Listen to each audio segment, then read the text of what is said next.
Is your wallet safe? Yes, it's in my pocket. I feel like people are staring at us. Just enjoy yourself, Carol. It's fine.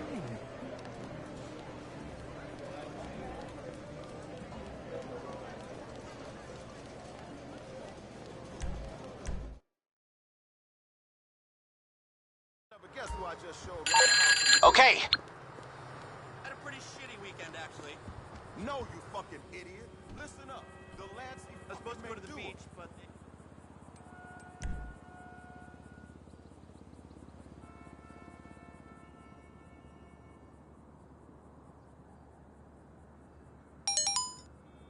Oh, shit. Another bum, man. Fuck it. Lucky escape. The race book is open and the... Hey, man, thanks for returning the call. All right. We might be ready to move on this. Knock on your door any minute.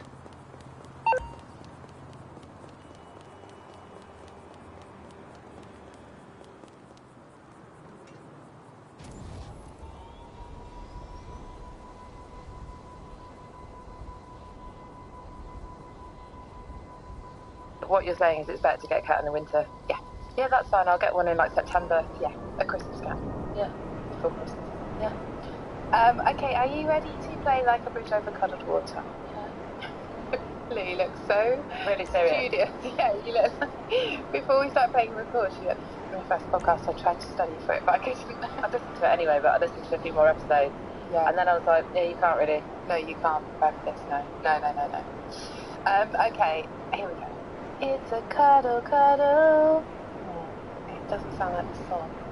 It's a cuddle, cuddle. Oh my god. No, it's really hard. I don't know any of the rest of the song. I thought I'd be good at this. Yeah, I gotta be honest. I only know that bit. Okay, do it again. I'm going to change the song. Oh, okay. Because I only know that one line of that one. This is tricky. Cuddle, cuddle, cuddle, cuddle. Twinkle, twinkle, little star. Is that it? Yeah. Yeah. I was desperate. That was easy. Give me a tougher one. I was desperate, and I think I may have even resorted to that before. No idea.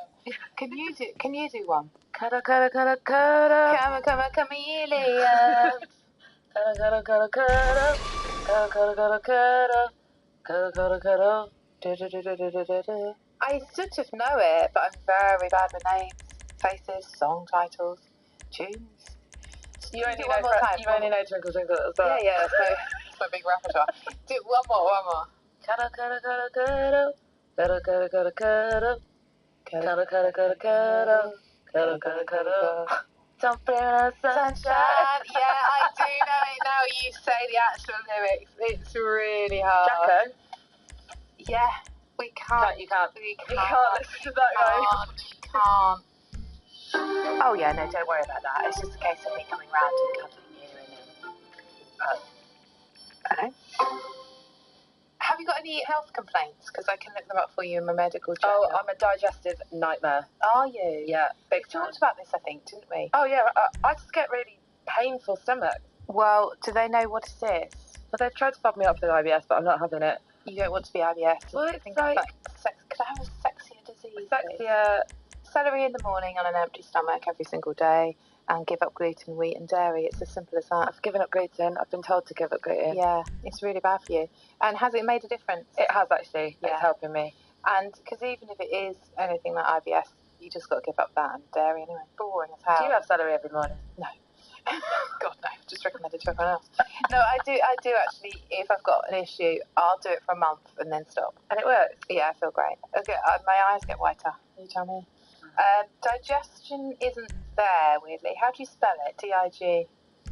Yeah. D. Yeah, that's mad. I put stomach. Stomach. It must have stomach. Here we go. The stomach holds nourishment, digests ideas. You have to say, I digest life with ease. I digest life with ease. Yeah, and you'd have to say it a few more times. So you have to just make it your own in the morning. Maybe just say that every time you're bored.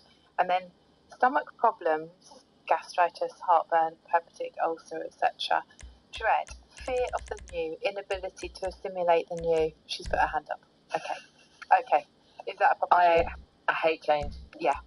Okay, well, you've got to change yourself to like change. Okay? What do I have to say in the morning? Well, all day long. Life agrees with me. I assimilate the new. Every moment of every day, all is well. Wow. Take a little picture of that. That's going to change your life. My friend's in the room. I'll take a picture and text it to you. This is going to change your life. What's this book? It's Louise O'Hay. It's a sort of medical journal. Well, alternative medical journal. You work sometimes in a place that does cranial sacral, don't you? It's like an acupuncture and osteopathy place. Yeah, I'm always banging on about cranial sacral. Yeah, we have talked about it a lot, haven't we? I know. I fucking cannot stop referring people to cranial sacral. Do you believe in it? I don't know, because I haven't really had spiritual... Most of the acupuncture and stuff I've had is for, like, just bad joints. Which it really helps. Yeah. So I'm like a proper convert to acupuncture. Yeah. Like, I think it solves a lot of things. Oh, yeah, but have you had any cranial? Good cranial? It's cranial where they just sort of hold you. Well, it's all different things, but yeah, there's a bit of that, yeah. I had cranial, and because I went and asked one of the lads that worked there, and I said, can you give me cranial for, like, stress and anxiety? And I sort of lay there, and he just sort of held me in parts of my body, and I just felt really tense. Oh, yeah, because it's your colleague, I suppose, yeah. No, it wasn't even that. I was just like, the more I thought about, like, talking, I just wanted to keep talking to him, because I can't shut up, and I can't shut my thoughts off, so I was like, you need to meditate, girl. That was supposed to be stuff to you. When I meditate, when I've tried, it's just I cannot shut my brain off. You can. You drop down into your body. You can do it. I did it with my therapist the other day. So I'm all up there as well. And then she said, just drop down into your body. And you drop down and you do feel the sense of peace. And it just, you move your energy from here to here. And it really does work. Yeah, I should try it more. Instead, I'll put the Gilmore Girls on. And I'll just lie around watching that. Oh, yeah. I'm on my word game. What we like. Anyway, something to think about. You can teach me. I can't. I need to teach myself. I'm a good, like, guru kind of person. You got the poncho for it, I gotta say. I've got the poncho. I certainly got the poncho for it. Sorry, can I have a job? We've got a CV. You tell me. Motion gør dig gladere og klogere. Lige nu får alle studerende 40% rabat og gratis opret. We are a pair of stand-up comedians. The advertisement. Let's not cuddle, crap.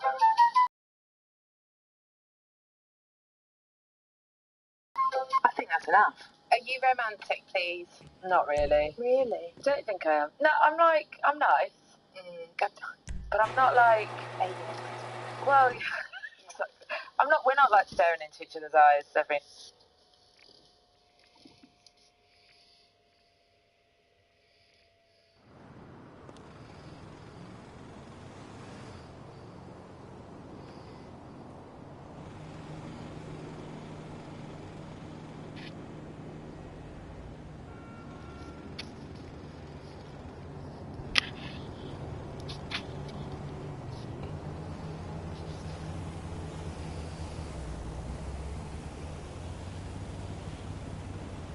Ellis James and John Robbins. Radio X. Hello then.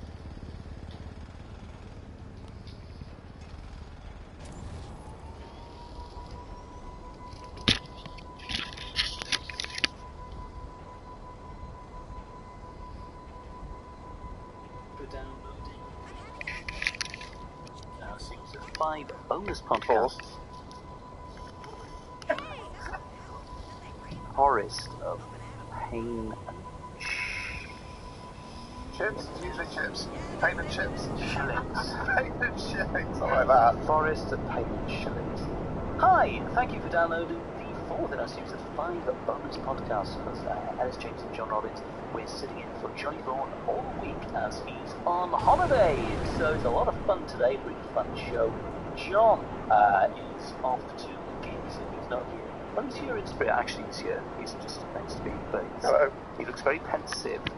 I'm in a standing position, ready to rock. Got to head over to Camden. Yeah, John, consider walking here, but decided that it's too far. Too far. Anyway, a lot of fun today. All of our usual features, our new features, things like Ellis is back paper review. I'm John Gould the Travel, which must be completely irrelevant by the time.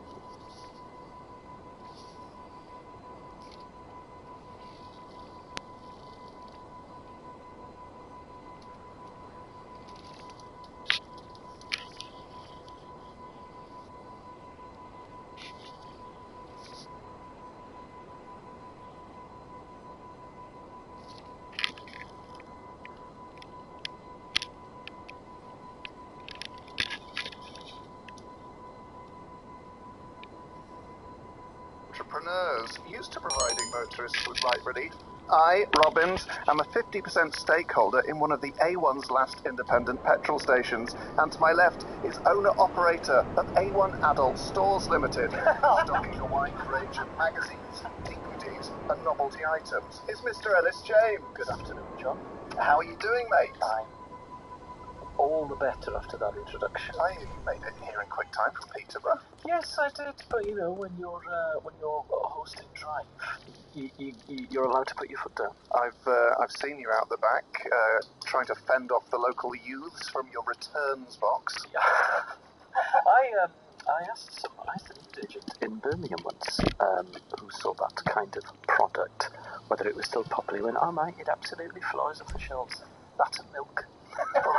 Probably very retro amongst the hipsters. Yes, and the elderly who don't have access to the internet. Lovely stuff. Once I saw a minicab driver perusing one mid-afternoon as it was parked up in a residential area. Come on. In 2003. That's not part of the knowledge, is it? No, it's a separate branch of knowledge and causes a different part of the body to increase in size.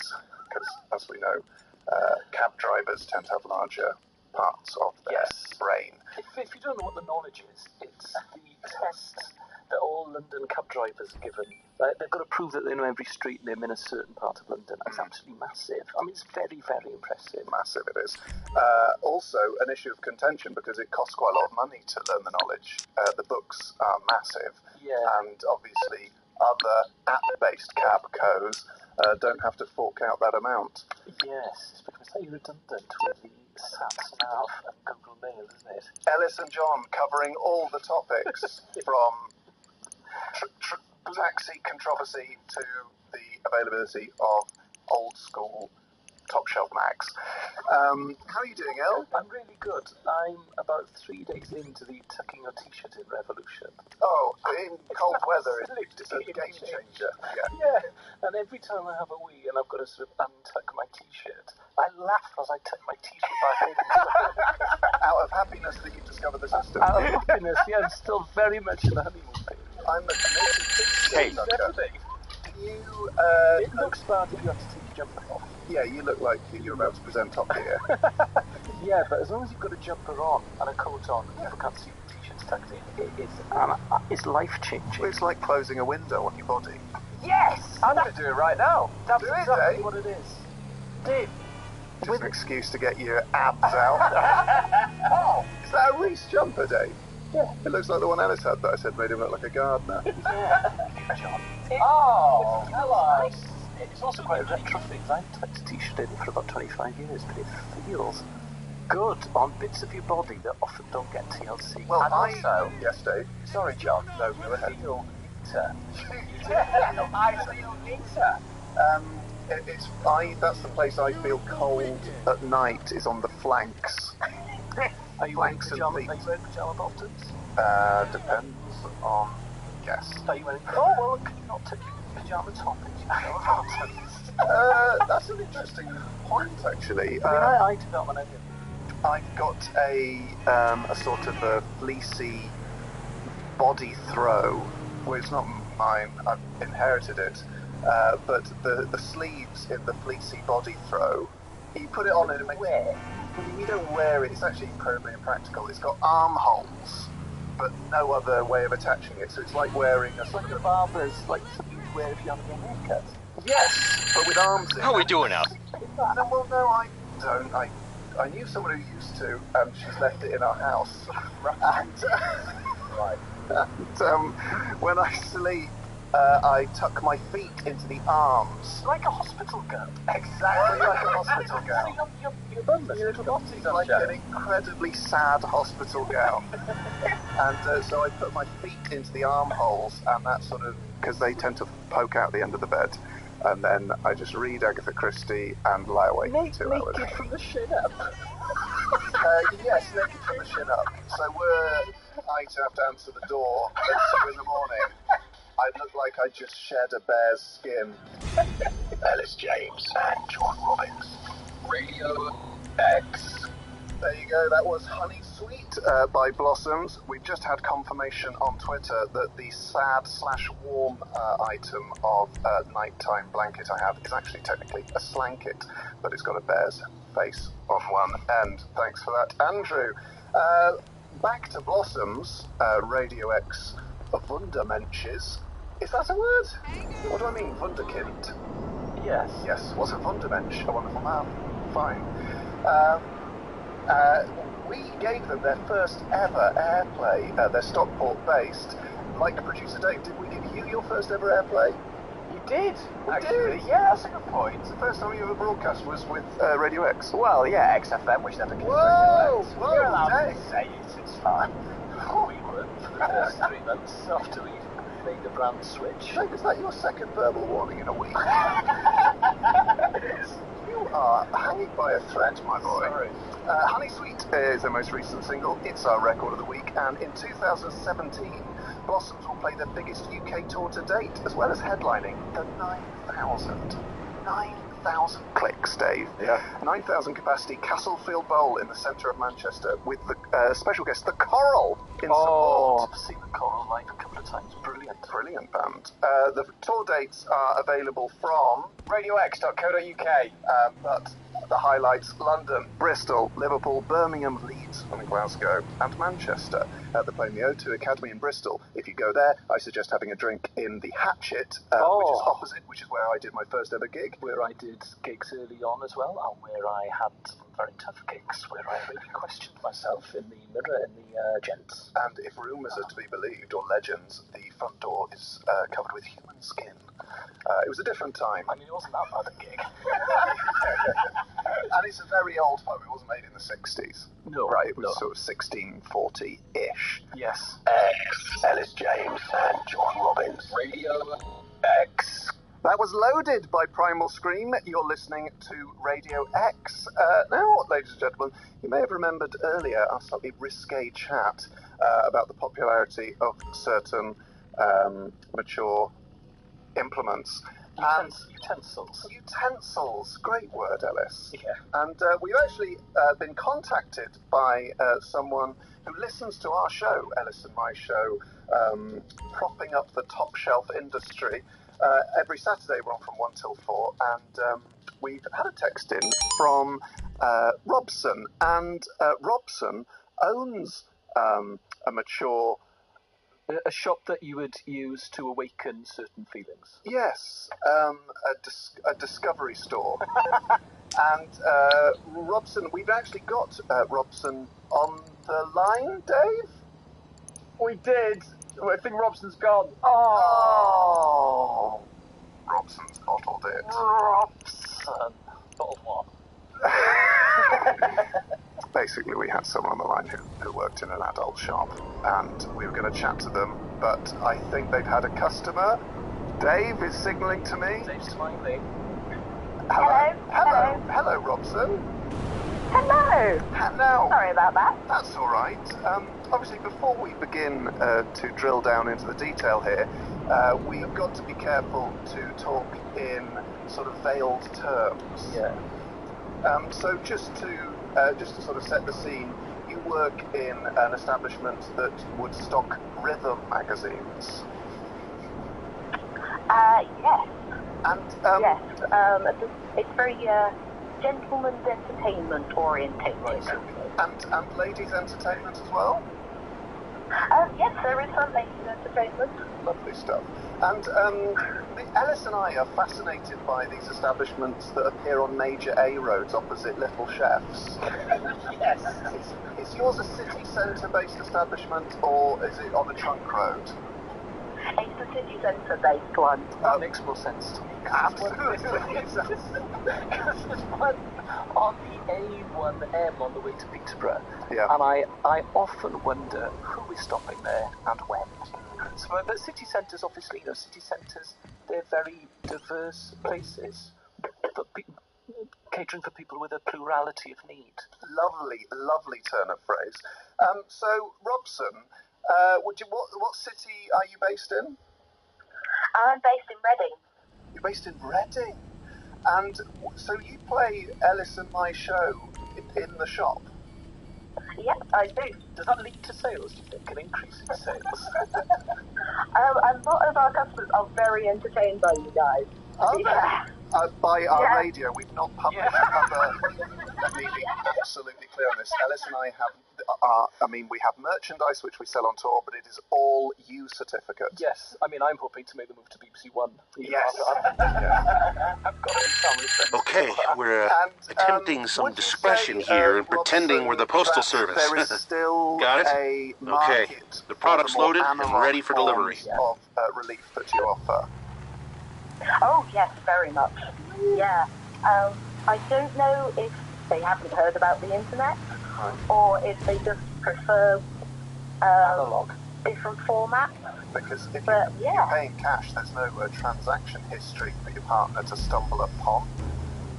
Yeah. And people can still leave it in railway sidings, old school. Yeah. And what are your opening hours out of interest? Not that I'm... But just, is it 9 to 5 or do you later in the evening? It's 10 till 6. 10 till 6. It's a little bit later in the morning. More laid back. Is there parking? Yeah. Discreet parking? There's parking right outside our front door. It's not discreet at all. No. Is there parking sort of maybe 200 yards more around the corner? Yes, actually there is. Great. Okay, well, thank you very much for calling, Robson. We appreciate that, and we wish you all the best. Thanks. And do continue to have Ellis and I as the soundtrack to your customers. There you go. A radio first for Ellis and I there, talking to the proprietor of a top-shelf magazine emporium. And right now, we have got a bit of eels. Change in tone, Mr. E. Beautiful Blues. Radio X. Ellis James and John Robbins. Every you and every day, by Placebo, you listen to Ellis James and John Robbins on Radio X. We're covering for John Vaughan. Well, it's our final day to be here all week 4 until 7, and now it's time for Humble Brag of the Day.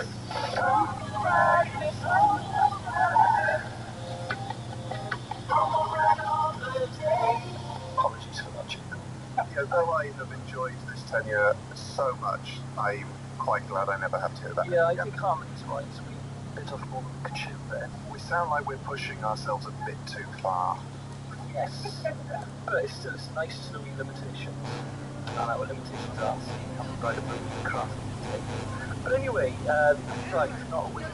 It's that phenomenon you see on social media where people are boasting, quite transparently boasting, but just to mask it a little bit, they will disguise it as a vote. It's very, very irritating. It's all over Facebook and Twitter and Instagram, etc. John, what have you got?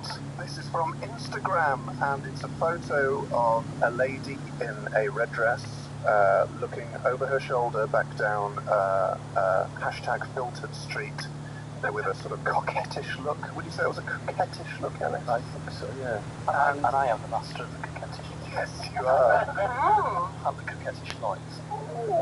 And you think from this picture, you think, oh, that lady looks very coquettish. I might ask her how her day's going. No thanks. Because, she says, if you see a woman that has everything going for her and you are not ready to add value to her life, just admire her from afar. Please do not interrupt her greatness. Hashtag greatness. All right, so I was just going to say hello. Some brilliant hashtags there. Hashtag proudness. Hashtag strong. Hashtag independent. Hashtag confident. Hashtag attitude. Hashtag blonde. And then hashtag red dress. But it's spelled redress. And then hashtag lady. bread. Very nice. This is a humble brag from the author, Joanne Harris from Shukramar. This was a response to somebody requesting people's worst exam experiences. Mine was being so nervous before a German oral presentation at Cambridge that I accidentally did the whole thing in French. If I just say, as a bilingual person, that does not happen. That cannot happen. I haven't once been broadcasting Radio X thinking, is this Welsh or English? I can't remember. Oh, God. Absolument. Oh. But humble brag of the week this is a great one. This is one of those unrelatable experiences. It's a photo of someone drinking a espresso martini in a cool bar. I don't drink them because they have a laxative effect. They certainly do, as does all espresso. But yeah, I know what you mean. But you can get through them at a rate of knots. Yeah. They go through you at a rate of knots. Yes. Anyway, the caption to this photo is, when you have to drink free cocktails in the middle of the week because you're an influencer from the Edinburgh digital community.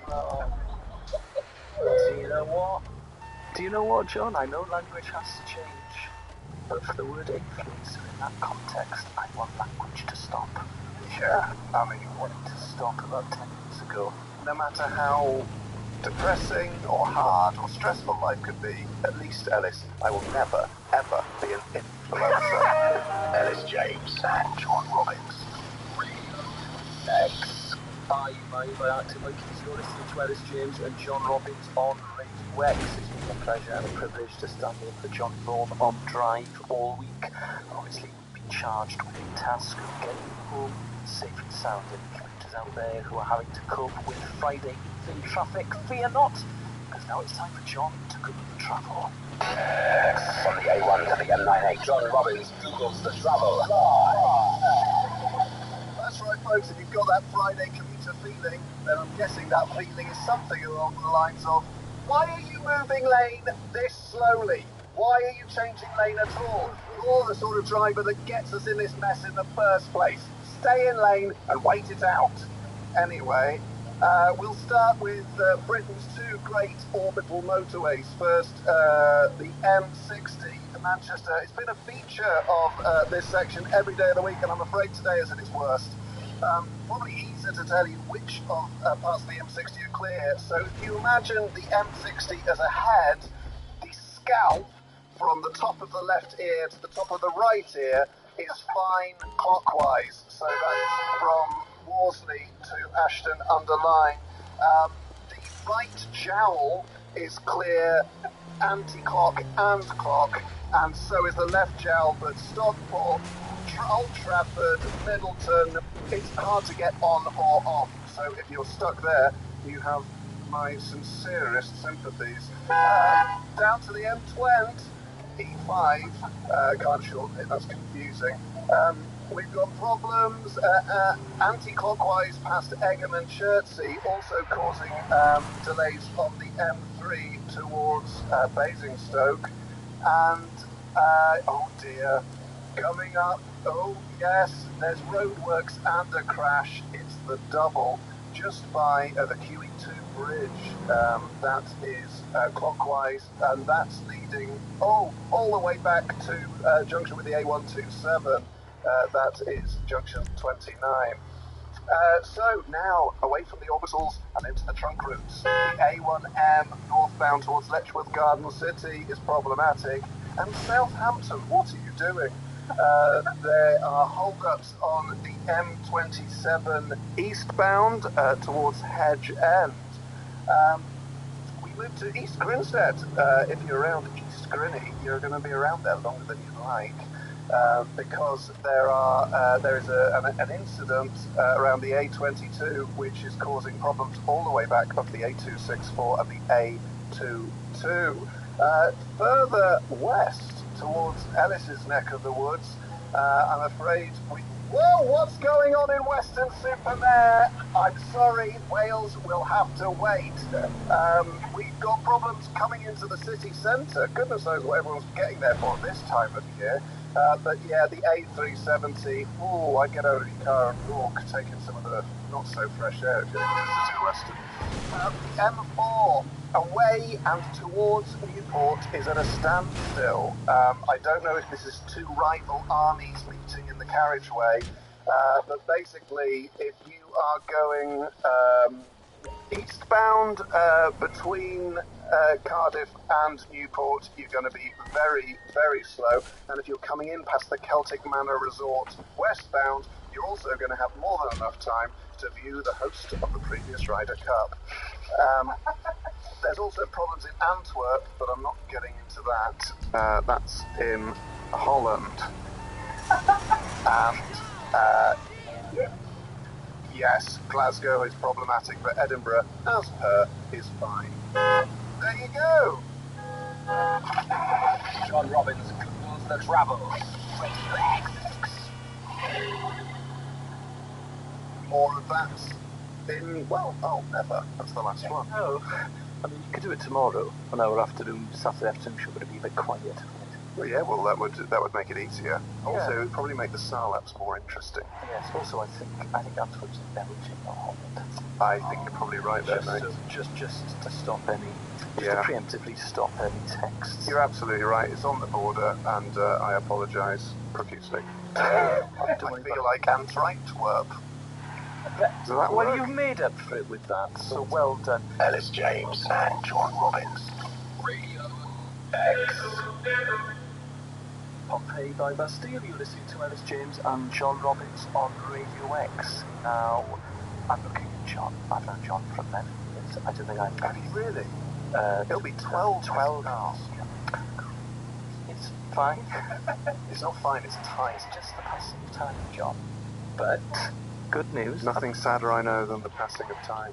Chill out, mate. That's a crowded house there. The saddest song. I know, but we're trying to keep things upbeat. The reason, the reason I was talking about having known you so long is that I've never seen your hair look thicker. I've never seen your skin look thicker. Thicker? Yeah, you've got thicker skin. I've got thicker skin. In a good way, in a positive way. You know, if I was a boxing coach, I'd think he is not going to cut easily when the going gets tough. Your eyes, I've never said this before, are dancing. Yeah, but they're dancing around two massive handbags. Yeah, yes, but those handbags are getting smaller. They're becoming Louis Vuitton. I imagine, are those handbags small? I don't know. Anyway, your nose, I'm going to use this word, is triumphant. Massive. It's not massive. It is massive and shiny. It fits your face, John, and the I've got a massive face. Yeah, but your nose is in proportion to the rest of your face. You're dancing out. Not just the rest of my face. Your thick skin, John. Chill out in lots of different ways. Right. What the reason John looks a picture of health is that he is now 6 days in to Dry January. John, how's it going? Dry John. Dry John. It's going okay. I'll just look on. I've got a little app to tell me I have saved £126 and 3,969 calories. Great stuff. So weirdly, last night was the first real test. Okay. I got home at 9:30. I had to pass a couple of pubs that were gleaming. They were glowing into the frosty street as ice descended upon a car windscreens and a mist built up in the air. And then I went home. I've still got a lot of items in my beer fridge that I didn't dispose of. And as I sat alone in the cold quiet of my house, it called to me across the darkness. Yeah. So I popped the kettle on, had a caffeine-free tea, like a loser, and read Murder on the Orient Express. After a couple of pages of that, how did you?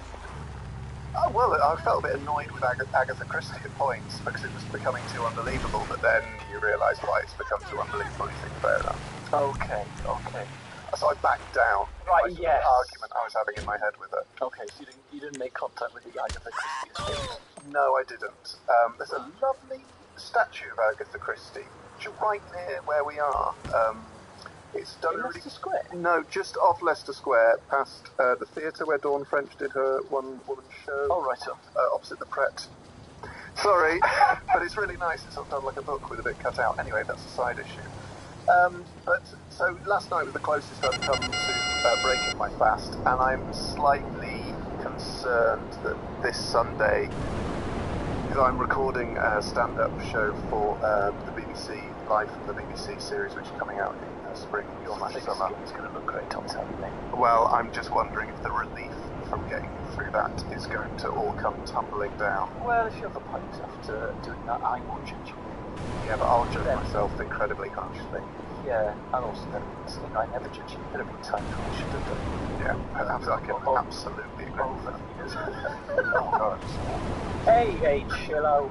You're a good man and an adroit broadcaster. But folks, if you're doing Dry January, we want to hear from you how it's going, and specifically, if you've fallen off the wagon, what was it that tempted you? I should point out, often a failure of these sort of drives to a better you are rumbled by the fact that if you have one drink, you think, oh, I've ruined it now, and I'm going to just drink again, or I'm going to stop going to the gym or whatever. But one day out of 31 is still a phenomenal achievement. So don't feel it's set you back. But what we want to know is if you have fallen off the wagon, what was it that tempted you?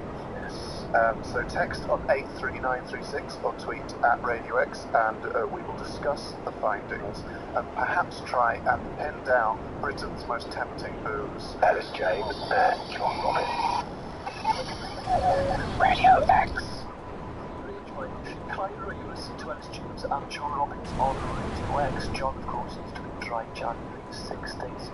He's yet to fall off the wagon, but we've asked for, what fall off the wagon you have to kind of text and tweet on it. Yeah, Katie on Twitter says, I lasted till the 4th. I had some wine because my shop caught fire and I deserved it. The wine, not the fire. And then she follows up, it was a small fire, but my emotional response was quite extreme. I can understand that, Katie. That's fair enough, yes. You have had a glass of wine if your shop's not burned down but burning. Well, I'd act on the fire first. Yes, absolutely. Then once that's extinguished, then I might crack open a Once you've said goodbye to the fire brigade, that's when you open the wine. Yeah, or invite them in. Yeah, well, like a plot to a certain kind of film. Yes, but backdraft. But anyway, if you've fallen off the wagon on Dry January, and you'd like to let us know about it, text us on 83936 or tweet us at Radio X. You listen to Ellis James and John Robbins. We've got music coming from news and blur, so stay tuned. Ellis James and John Robbins. Radio X. And Points 5 Blur. You listen to Ellis James and John Robbins on Radio X. We're with you until 7 p.m. We've been standing in for Johnny Bourne all week. Now we're talking about Dry January. John, to my right, is 6 days into Dry January. He's doing really well. His skin is glowing, his eyes are dancing, his mouth is but we've been asking you if any of you have fallen off the wagon, how and why. John, what have you got? Well, this one really I can sympathise with, from Philippa. She says, I fell off the wagon trying to understand my new recycling collection calendar. Can you understand it? And she sent a link to it, and I've been through such pain with my personal waste and recycling schedule sent to me by Shonton District Council, and it's a blooming nightmare. I missed 2 consecutive fortnightly refuse collections, which meant I had to get all of the bin bags in my wheelie bin and put some cardboard on top and sort of press them down like a massive compression thing. And the smell was horrible. I was going to say, how did it smell, John? Awful. Well, luckily it's cold, so at least it's not like when in summer. Oh. But then this week, when I come on Tuesday, they've accidentally coloured it as a recycling day, not a refuse day. And because it was bank holiday, we shifted to Thursday anyway. So I just put everything I owned on the street for a week. You deserve a drink, John. Oh, don't tell me that. No, I mean, you don't. Yeah, and if you do, I'll be very angry and sad. Thanks, mate. Although I've had a look at Philippa's bin calendar. It looks like a game of snakes and ladders. It's impossible to understand. I just think, where are we going? I think the same people that design those refuse collection calendars are in charge of the signage in motorway service areas, where as soon as it's not under the control of the Highways Agency, it's just anyone's game. Yeah. You going round, you're in the HGV bit, then you're trying to park in a caravan-sized park, then you're going past a hotel, the next thing you know, you're back on the M4. Yeah. And you need a wee. Yeah. And you got no large necked bottles in the car. And you got a powder. You say, I could have had a massage for that. On one of those chairs I've never seen anyone use. Or 2 chewy toothbrushes, or half a vibe ring. This from Bully in Lincoln. They say, I'm being strong, but I had a sherry trifle every night and I put on a stone. Tricky, where do you draw the line with alcohol? I've got red wine in a bolognese. You know, it's a tough one, isn't it? Lager if you're a student. I think it's all right if you cooking with wine. If you burn off the booze, yeah. But I've got some. My mum gave me a rum top, which is basically a big cylindrical glass jar full of berries soaked in rum. Yeah. And I'm not allowing that as a dessert. Yeah, I mean, I've got a cup of blue crackle that I put a double decker in, but you know, when am I going to get to eat/drink that? Is that how you pronounce that? Blue crackle? Yeah. Yeah. Great. Divorcees drink it. In my experience. Radio X. Ellis James and John Robbins. Art issued by Red Hot Chili Peppers. You're listening to Radio X. Folks, we have had confirmation from many sources that Ellis's pronunciation of blue curacao is incorrect. Oh dear. Some people who've been to the factory where it was made are confirming that that is errant. Sorry. It's actually curacao. Curacao. Well, tell lovely women of Carmarthen and Cardiff, because when I used to work in pubs, they would come in and say, crackle lemonade, please, gorgeous. Oh, I go, ooh. And then we'd flirt a bit, and I'd give them the drink they'd pay, and then they'd folks, if you've been thumbing your way through the broadsheets and the tabloids, but finding it far too confusing, don't worry, we've got someone on hand to read between the lines. It's time for Ellis's Light-Hearted Paper Review. The Light-Hearted Paper Review with Ellis James. Radio X. Good evening, news fans. John, I've got some stories that I think are really going to irritate you. Oh dear. Get ready, it's peak stupidity. 4 walkers with just one mobile phone light between them had to be rescued from Snowdon. One mobile phone light? Yeah. What do you know? Well, they didn't have torches, they were very, very Oh, but then he had one mobile phone? Yeah, it's difficult to believe, isn't it? Were they trying to get lost? What, asking for trouble is what the group failed to leave enough daylight to descend the peak. 10 volunteer rescuers spent 3 hours hunting down Llanberis and anti-rescues in the North Wales, said it had to deal with 4 ill-prepared groups in 2 days at the start of the new year. Failed to prepare? Prepare to fail. Absolutely. They also tended to a person who suffered a serious arm injury after slipping on ice. That's fair enough. I think to let that one go. But Secretary George Jones urged walkers to be better equipped. Well, absolutely. Guys, the elements are not always going to provide you with just a lovely afternoon jaunt. Absolutely. Sometimes they've got other plans. Yes, the elements can kill. Right. John, I think this is good body as well. Beautician makes it up. A beautician was caught speeding for a 4th time, advertised on social media for someone to take penalty points on her behalf in exchange for £300. Absolutely. A willing man was found in response to Cherie Siddle's Facebook posts, but it was also seen by a police officer at York Crown Court. Siddle, 30, from North Allerton, admitted perjury and was jailed for 4 months. Amazing. I mean, come on. Amazing. It beggars belief, John. The relationship people have with social media does my head in. Yes, absolutely. Keep talking, John. Well, I tell you this, Ellis. If someone said to you, the government are surveilling you, they're reading everything about you, they know your age, they know your hometown, they know what school you went to, what grades you got, they know what religion you are, you say, I'm not standing for this. Then I'd say to you, oh, but you created that. It's called Facebook. Yeah. John brings truth to the radio. The biggest ever surveillance project in the universe has been created by us ourselves. MySpace. Yeah. John, can I ask you a very personal question? Yes, you can. Can you read? Can I read? Yes. Well, good news, because it's Harry Potter and the Resurgence of the Printed Book.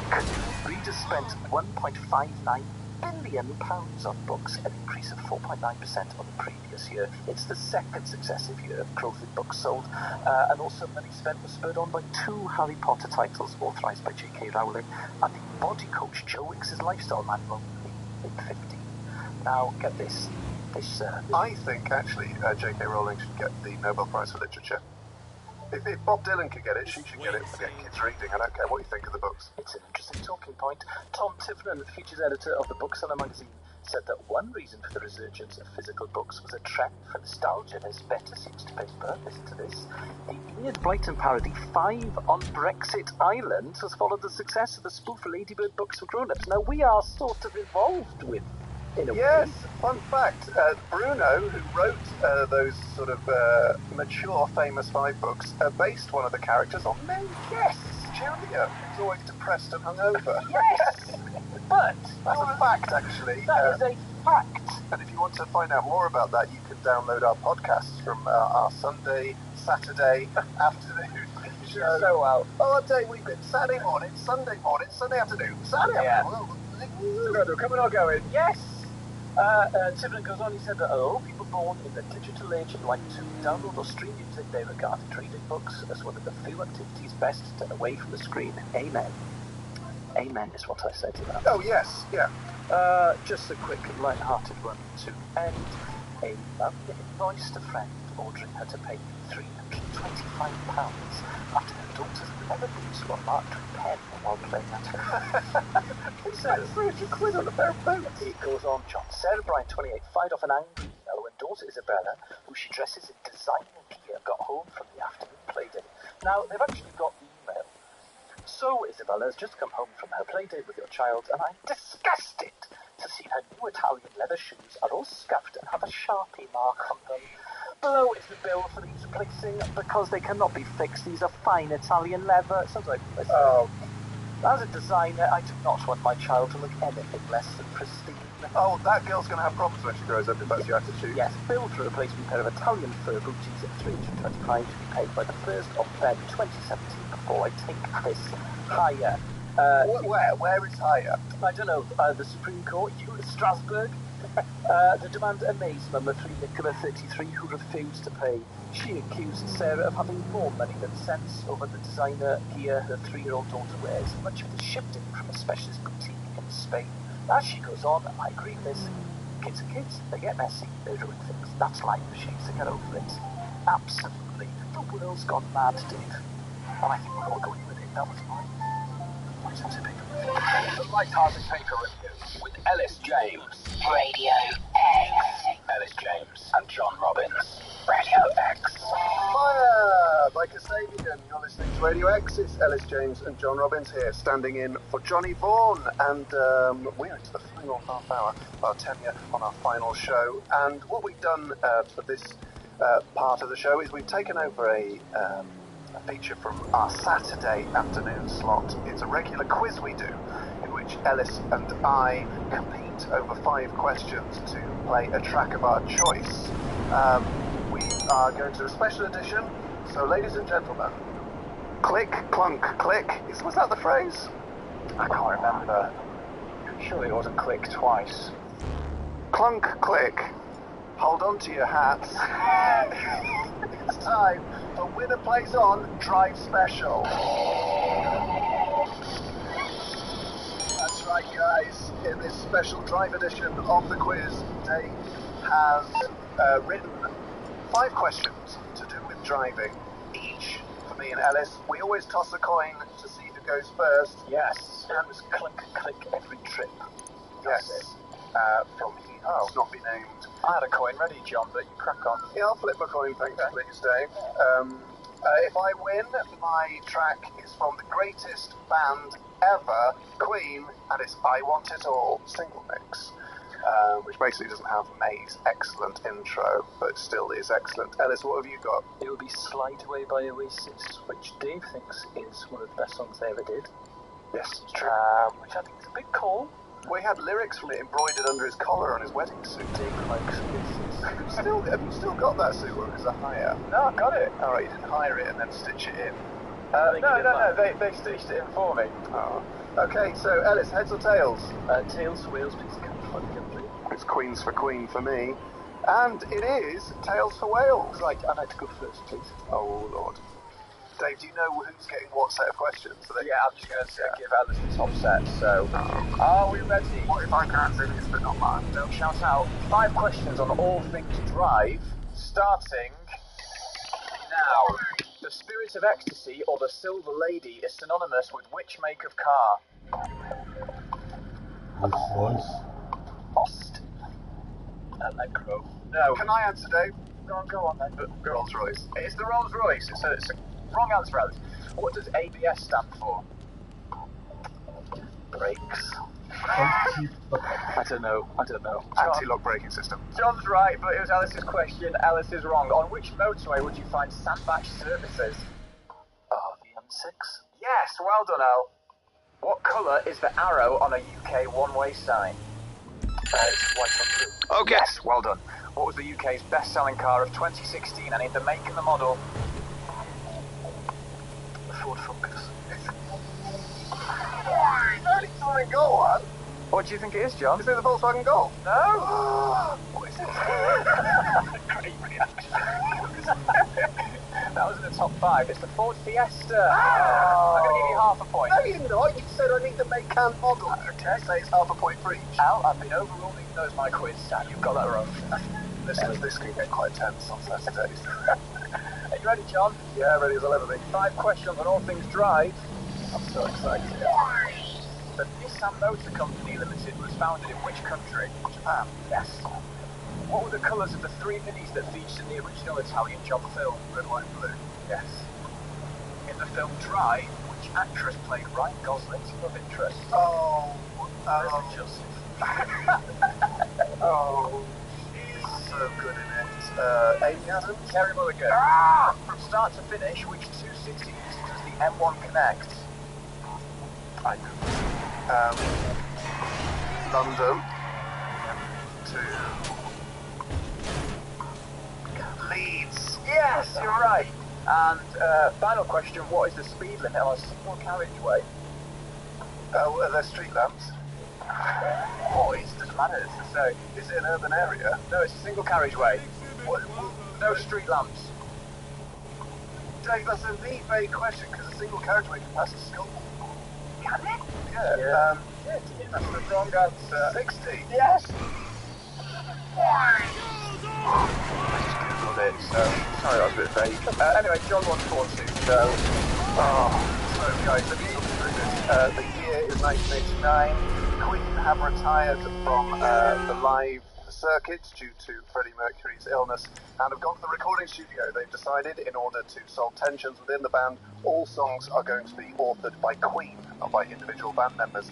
The album in which that first took place was The Miracle, and the biggest rock classic from that, even though it's technically not possible to find out who wrote it, it's clearly a May work. It's I Want It All, single version. I want it all. I want it all. Ellis James and John Robbins. Radio X. Cheery pop rockers Radiohead there with High and Dry. Ellis, what's the best thing that you've ever had? I won an outfit captain and love mine. And fall in out my I never anything and I never will win anything and I've won it. I've won it. And that's my attitude to my noses. I remember a raffle at Christmas raffle at school where they obviously hadn't sort of mixed the raffle tickets enough, and a boy in my class, Jonathan Jones, walked away with 8 prizes. They were all at the top, and even towards the end, his mum was there saying, "This is too many. Just give it back, John." Yeah. They were Welsh, you'd have got on with them. What would I remember when I was 4 or 5 getting, at my birthday party, my mum organised a magician, and he asked me to volunteer, and I put my hand up, my never nice to me. I was never chosen these things. Ever. And he chose me, and I thought, what is that? Clever. I just very recently I realised that obviously I would be pointed out. I was that naive, John. It's difficult to think looking back. Still nice. I remember once at a friend's birthday party, we were playing Hunt the Parcel in the garden, We had clues to get to the next parcel, but Eli Robbins was looking around, and I saw under the table in the living room a massive parcel, and I thought, I'm going to cut out the middleman and show them who's the detective here. Raced in through the double doors, tore it apart. Turns out that was the parcel. Later, Robbins ruined everything by wanting to be the best. Oh, dear, we told off for it. No, she's very kind. Oh, so this is the final. This is our final bit of chat. oh, we've run out of ideas. Oh, it's been such a pleasure sitting in for Johnny over the last 5 days. Thank you so much to Johnny and his team and everyone here at Radio X for letting us do this. Absolute privilege. Securing Johnny Vaughan's legacy for another week. Absolutely wrong. You know, obviously Johnny's keeper.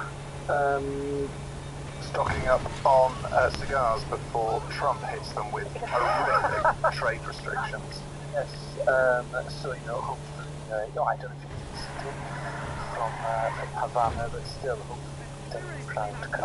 I like to imagine him sat on a sort of a bit of decking next to the beach with a cocktail and a white linen suit. Yeah. With a digital radio on, just nodding. Or the app. Yeah. Which reminds me, download our app from iTunes. You can also listen online, on digital, via the mobile, and all kinds of other ways as well. Yes. But to see us out, this swan song, for our swan song here on Drive, is Catfish and the Bottleman, with Twice. You can download the podcast of this, either from Ellis and my stream, or a best of will be on Johnny's stream very soon. Do take care. Goodbye. Thank you very much. Goodbye. Radio X. Get into the music.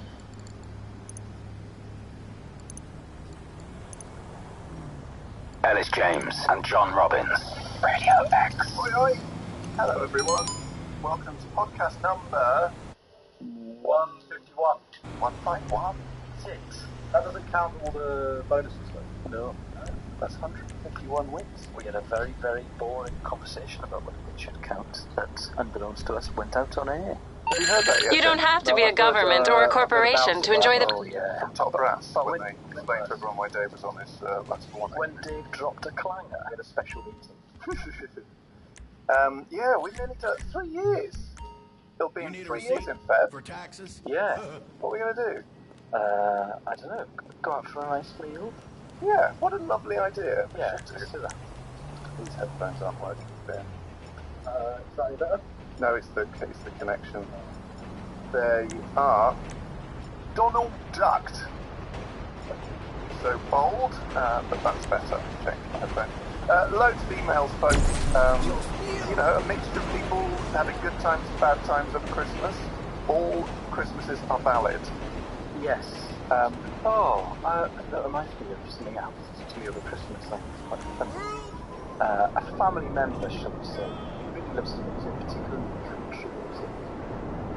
And he could be having a perfectly reasonable, nice conversation, but if the song he's listening to has a lyric that resonates with him, or he just has a certain love for, he'll come out of the conversation to sing that lyric before then dropping back into the conversation. So he was driving me to your house, in fact, on it. And I said, because I'm that kind of person, oh, this is part of the proposed route for HS2, isn't it? And he says, oh, yes, it is. I said, it's quite controversial. Well, controversial, very expensive. £30 million, what they're saying. You're a son of a bitch! And then he came back in. But I initially didn't realise, I thought he was calling me a son of a bitch, didn't realise what had happened. All very confusing. And then we continued to talk about whether the costs would spiral. And I told his wife, she told me that he was giving his wife and his daughter a lift. Very excited to talk about their plans for the night. So he said, no, right, with the girls from after school club, I thought we could have pasta because it's nice and quick, and then I'm gonna kiss your dry lips again and again. But he was talking to his daughter and she didn't know what he was doing, and then he had to flip back into what they were going to have for their tea. It's lovely. I don't know what you'd call that happened. I've only ever met one person with it, but I think it's right for laughs, John. I'd call it, I think country music lyrics are the best as well. I'm going to kiss your dry lips again and again. You know, You don't get that with Aqua, do you? Tattoo. I'll think of a name for it. Daphne and Celeste never said that they were going to kiss anyone's dry lips. I need to find a British band. The service Sam and the Wolf. sucks a big one. Very nice. Love hanging out with you. This email's come in. Dear John, much as I love hearing about your battles with the darkness and perpetual wrestles with shame and regret. I actually think more than darkness, it's shame that would be your undoing. Thanks, mate. I think you have a bigger problem with shame than darkness.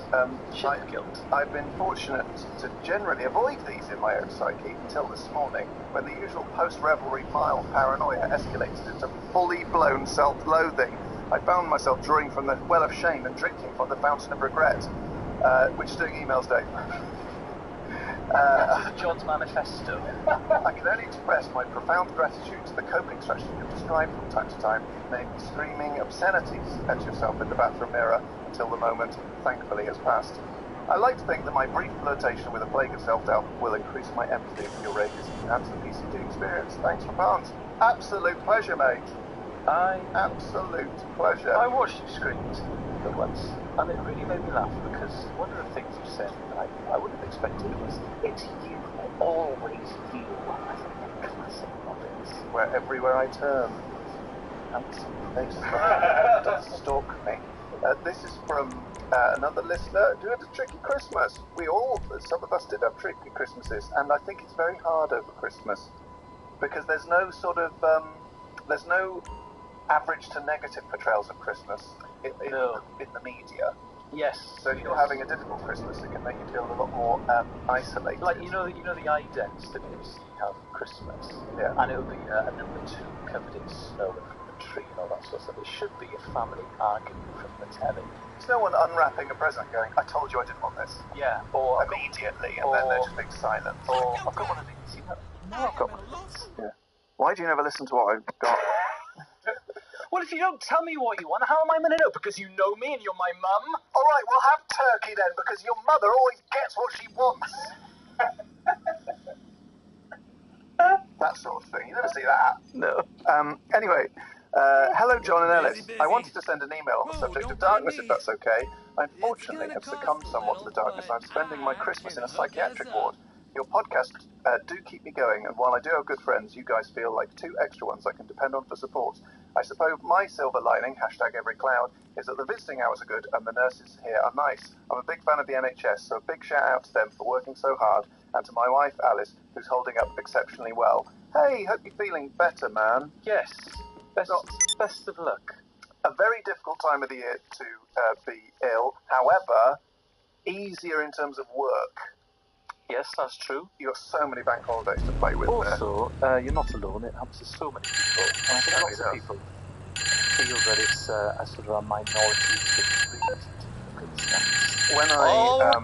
When I became aware that my festive period was heading south, I thought, do you know what I'm going to do?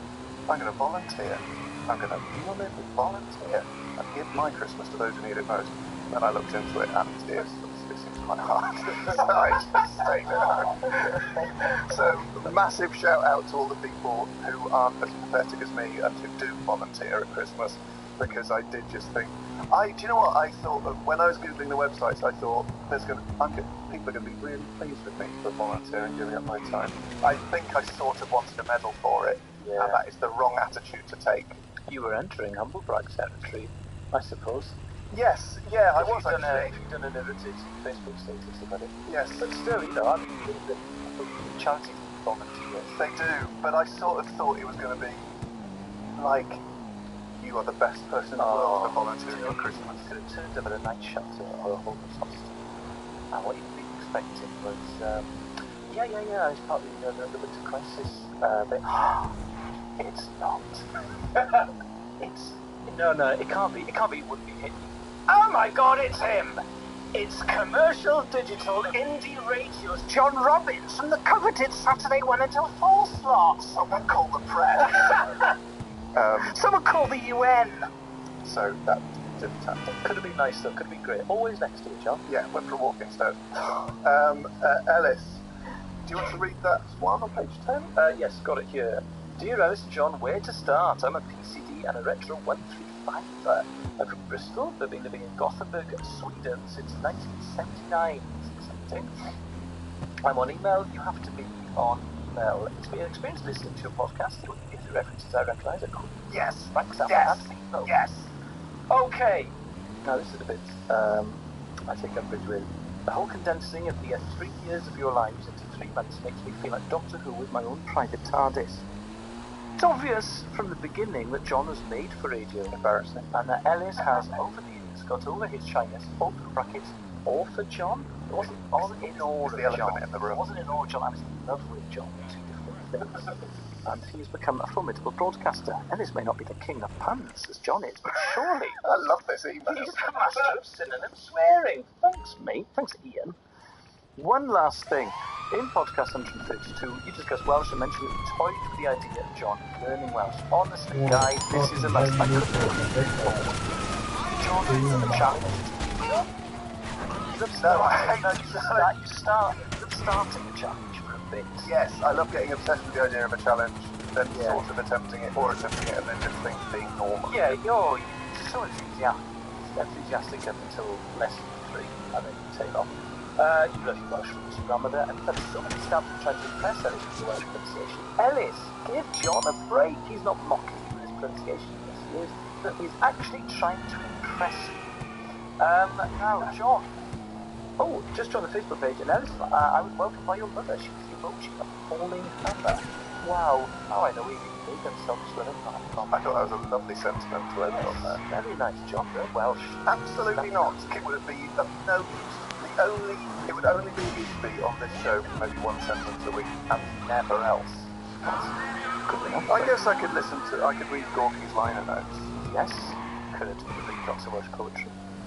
Did you ever study David Gwilym at university?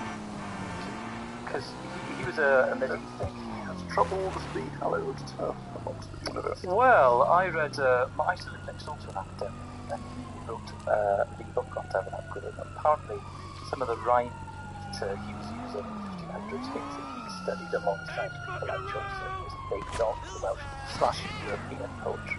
So I genuinely thought you might have done that.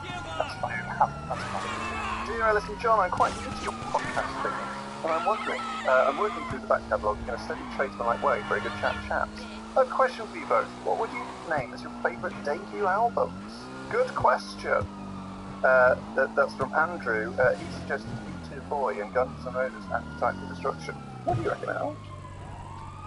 I think Slanted and Enchanted by Fate was great. I'd say Velvet Underground and Nico. Oh, yes, of course. I would say Astral Weeks. And I'm counting that as a debut album because the prior releases to that were sort of not really albums, they were compilations of singles.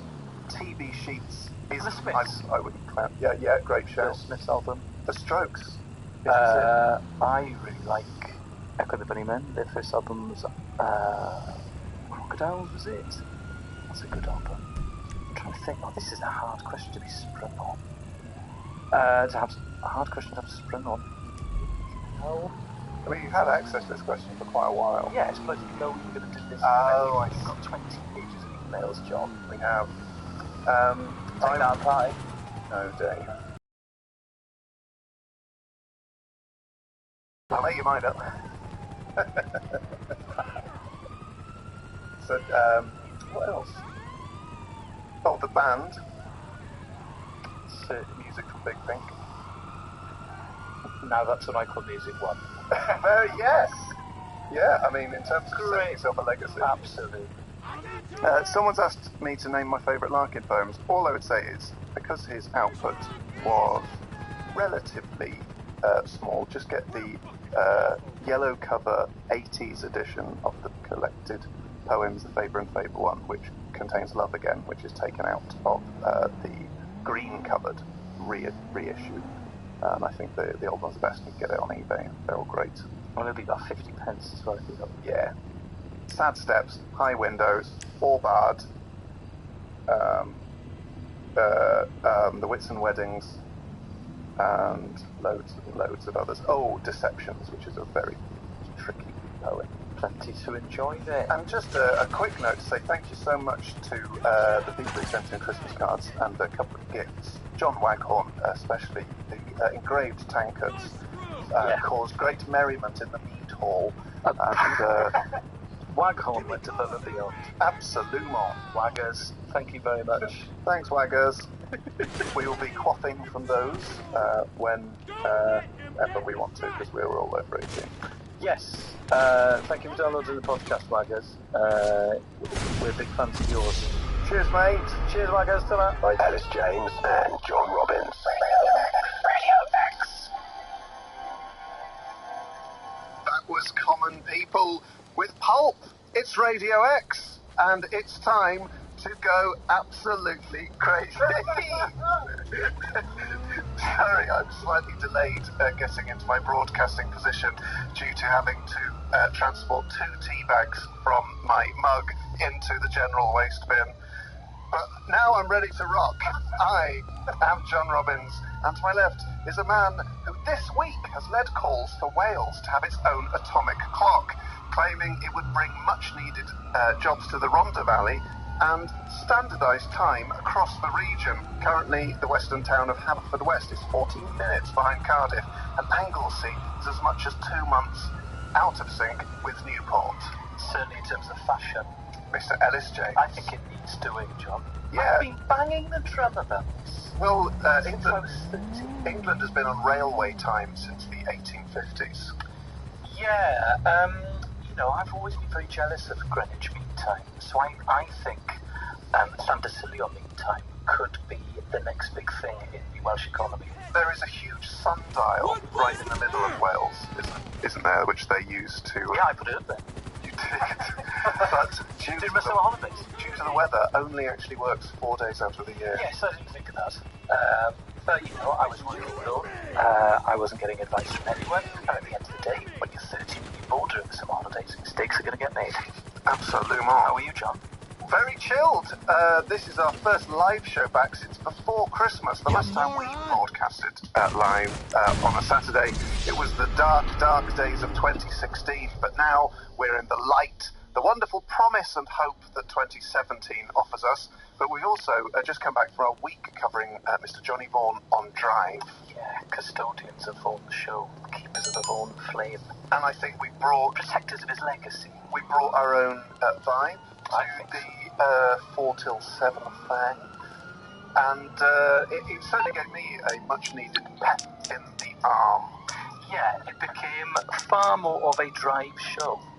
I think far more than anyone wanted. Yes, absolutely. A lot of traffic jams. People asked us to stop. There was a How can I be of service? a gallon text in. I'm No. not quite sure it's captured the imagination of Vaughan's core demographic. Some other time. We never thought it would, and it didn't. But sometimes you're maintaining an excellent 56 MPG on a long drive, and you want to tell someone about You that. want to text a commercial into radio station. And we're the guys that will listen. Absolutely. Well, not anymore. I mean, Johnny's back on Disney, but still, I thoroughly enjoyed it. How was your Christmas? Oh, really positive. Was it? Just really, really positive. I felt very relaxed. Got some great gifts. 2 books about Hitler. What, from each sort of standpoint? Yeah. A bit about balance? No. It's the one thing I will not be balanced about. That and time. So they were anti? Yes. Yeah. As you would expect, John. Absolutely you would. Just classic anti.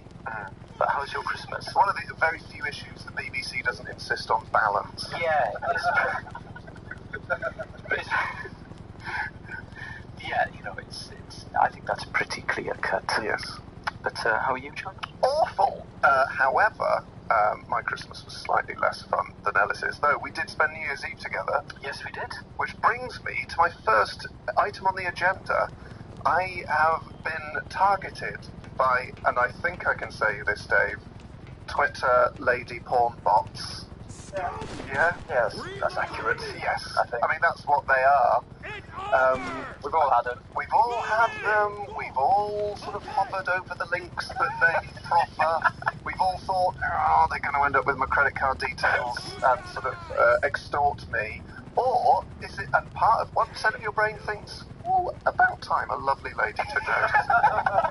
I've been a good guy for many years, and finally a very well-endowed lady on Twitter has taken the first step. And then you click on the link and you realise you're just into a labyrinth of The first time spam. The first time I thought to myself, oh, maybe you can't judge a book by its cover. Maybe this person does like whimsical commercial indie digital radio. No, she's a Twitter porn bot. So it's just as bleak as it always has been and always knew it would be. So I've kind of got my head around what they are.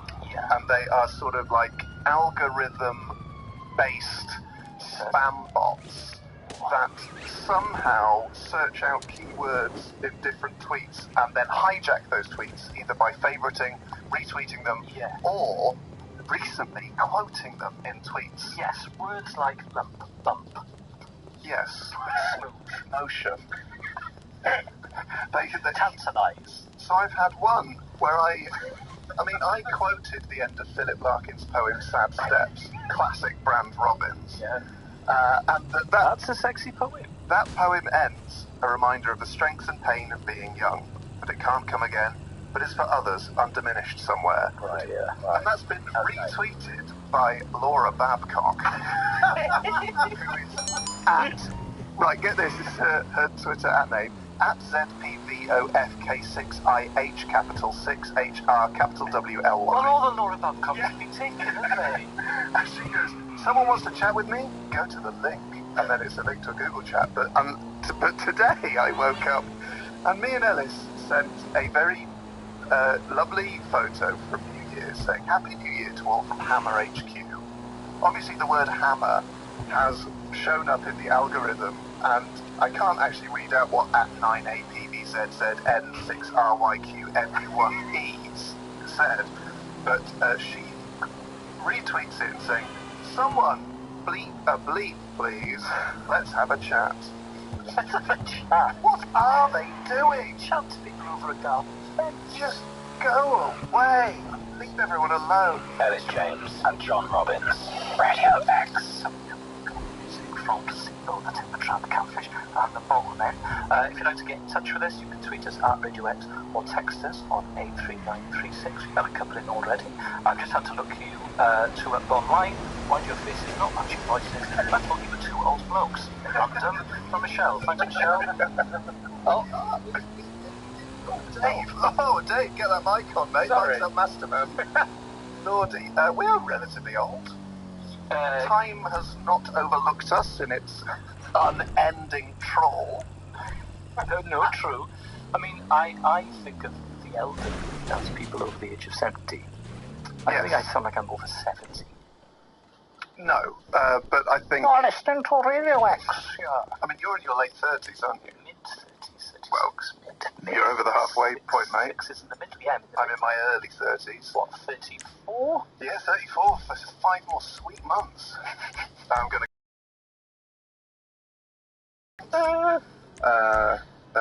just hang out at... in your vest? In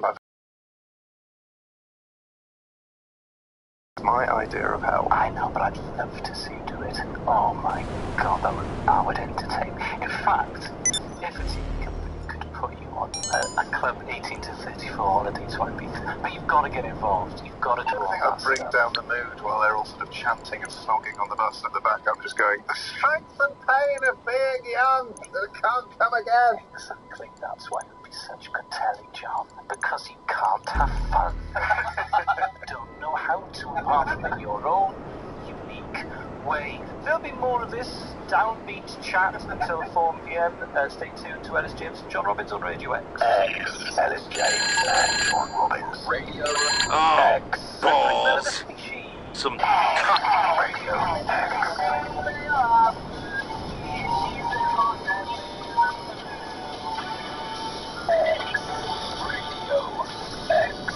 It's time to read out your correspondence, and Santa brought us a bumper pack over the Christmas and New Year period. So we've got double email of the species on air, and there will also be emails on the podcast, so do download that. We'll chat about those in the intro. But 2 emails are listed on to digest on the subject of romance and dating. Well, one on the subject of romance and dating, and one on the subject of sort of online stalking. Okay. So this from both the same thing. This from Mike is a lovely email. He says, Dear Ellis John, Producer Dave and Producer Vin, I previously emailed to thank you for the part yourselves and your podcast played in my recovery from a horrific rugby-induced leg break. God, yes. I remember the photos of that. That photograph will live long in my memory. It looked like someone had deflated your knee. Yes, I wish I hadn't seen it. Now I'm back on my feet and getting back to normal. Looking forward to the Christmas festivities. I'm currently working towards my Retro 1 status. That's someone who's listened to all our podcasts. Anyway, he goes on, I was recently in my local keeping it session, of course, and was at the bar when I saw an incredibly beautiful lady. In my slightly session state, I introduced myself and said, are you on email? To which she replied, you simply have to be these days. You're joking. I am not joking, mate. Ah. We bonded over our mutual love of the good ship Ellis and John and now have plans to spend a lovely New Year's Eve together. That's quite quick. I suppose he was kind of famous President's Day. Maybe. She was a Retro 1 and she would know about it. Maybe he showed her the pin scars. Oh, God. Thanks for the great show and the ever-increasing positive impact you have on my life. Wishing you a Merry Christmas and a Happy New Year. Hey, thanks for that, Mike. Pleasure. I do hope it all works out well. He dealt with the pain in quite a manly way, you know, I was very impressed by that. Yes. Because I am fascinated by pain. You were very fascinated. Yeah, because I've never broken my leg or anything in that. I've never had an injury like that, so I wonder just how much good it will do. So here is the flip side of the dating coin. Okay. Ellis. There's a flip side. Not first. Yeah, I'm currently on it. Dear J-Dog and Eelman. I'm not entirely... That's me. Yeah. This... Why, hello, how you doing? This is anonymous. How can I help? I first came across your podcast when... Okay, I'll get you out of trouble. No problem. Love into the search engine of iTunes. We've all been there, mate. We've all been there. I once seen mamas and papas and us. I once Googled sad in Google and just ended up reading the Wikipedia page of sadness, which is quite interesting. Is it? Your embarrassing story struck a chord and offered me some solace for my situation. Ever since I've been listening to your most recent podcast, and they've provided me with plenty of laughs, tears and confusion. Yes. Yeah, I don't know why. Well, maybe they're trying to keep it light. But now I need your help, team. You're my only hope. I just found out last week, drunk on half a bottle of leftover whiskey, no such thing as leftover whiskey, mate, I accidentally liked an old picture of my unrequited love interest on Facebook. God. Drinking the other half of the bottle was only a temporary solution. Running is not really an option, and I have no clue what to do. Monday is coming up, and time is of the essence. So he wants our help now, mate. We've all been there. We've all been there, scrolling down through the years in Facebook pics, thinking she must have gone on holiday at some point since we broke up. And then you get to one and goes, it's that guy. Oh, I get it. That's the guy she used to from work. That's Neil from work that she said nothing was going on. What? IT Neil. Why are they going to a wedding together? We've all been there, mate. Yeah. So what would you do, Ellis? You accidentally liked a profile photo of an unrequited love from years ago. From what I understand, NASA are always looking, so I think I would fly to space. Just, it's a short hop to Houston, Texas. You turn up, you explain to the person on reception what's happened. They say, join the queue, mate. There's another 150 people who've liked ex-unrequited love sort of pictures on Facebook. Within a month, you're circling the globe. That is better. Either that or move to China, where I imagine, or North Korea, where the internet's pretty, since on lockdown. I would probably go, I'd just keep digging myself a hole. Scream myself to death? No, I would send them a message. John. And can you unlike a photo on Facebook? Can't. Well, I think you can. Yeah. They will already have had the notification. Well, and if the I love Facebook this. notifications, if that's their current email address, even if you unlike it and it's not there by the time they've logged back onto Facebook, they will still have the email. So they might get an email going, John has liked your picture. John has unliked your picture. Yes. John has sent you a message. John has edited his message. John has edited his message again. John has